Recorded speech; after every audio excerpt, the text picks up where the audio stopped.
വചനവായന 81 ദിവസം. സമാധാന ബലി. സമാധാന ബലിക്കായി കാലിക്കൂട്ടത്തിൽ നിന്നാണ് കർത്താവിന് കാഴ്ച കൊണ്ടുവരുന്നതെങ്കിൽ അത് ഊനമറ്റ കാളയോ പശുവോ ആയിരിക്കണം. ബലിമൃഗത്തിൻ്റെ തലയിൽ കൈവയ്ക്കുകയും സമാഗമകൂടാരത്തിൻ്റെ വാതിൽക്കൽ വെച്ച് അതിനെ കൊല്ലുകയും വേണം. അഹറോൻ്റെ പുത്രന്മാരായ പുരോഹിതന്മാർ അതിൻ്റെ രക്തം ബലിപീഠത്തിനു ചുറ്റും തളിക്കണം.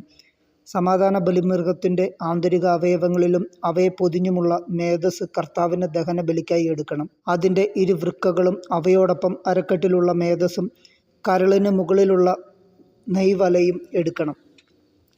അഹറോൻ്റെ പുത്രന്മാർ അവ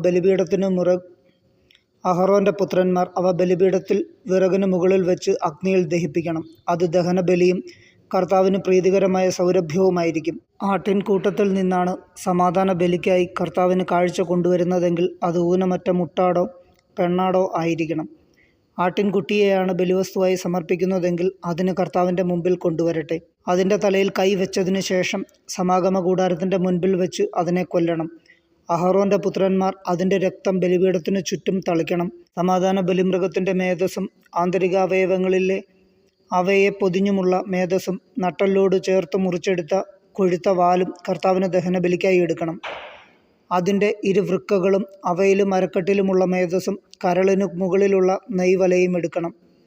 പുരോഹിതൻ അവ കർത്താവിന് ഭോജനബലിയായി ബലിപീഠത്തിൽ ദഹിപ്പിക്കണം. ബലിമൃഗം കോലാടാണെങ്കിൽ അതിനെ കർത്താവിൻ്റെ മുമ്പിൽ കൊണ്ടുവരണം. അതിൻ്റെ തലയിൽ കൈ വെച്ചതിന് ശേഷം സമാഗമകൂടാരത്തിൻ്റെ മുൻപിൽ വെച്ച് അതിനെ കൊല്ലണം. അഹറോൻ്റെ പുത്രന്മാർ അതിൻ്റെ രക്തം ബലിപീഠത്തിനു ചുറ്റും തളിക്കണം. അതിൻ്റെ ആന്തരികാവയവങ്ങളിലും അവയെ പൊതിഞ്ഞുമുള്ള മേധസ് മുഴുവനും കർത്താവിന് ദഹനബലിക്കായി എടുക്കണം. അതിൻ്റെ ഇരുവൃക്കകളും അവയിലും അരക്കെട്ടിലുമുള്ള മേധസ്സും കരളിനു മുകളിലുള്ള നെയ്വലയും എടുക്കണം. പുരോഹിതൻ അവ ബലിപീഠത്തിൽ വെച്ച് ദഹിപ്പിക്കണം. അത് കർത്താവിന് പ്രീതികരമായ സൗരഭ്യത്തിനായി അഗ്നിയിൽ സമർപ്പിക്കുന്ന ഭോജനബലിയാണ്. മേധസ് മുഴുവൻ കർത്താവിനുള്ളതത്രേ. രക്തവും മേധസ്സും ഭക്ഷിച്ചുകൂടാ എന്നത് നിങ്ങൾ വസിക്കുന്നിടത്തെല്ലാം തലമുറ തോറും എന്നേക്കുമുള്ള ഒരു നിയമമായിരിക്കും.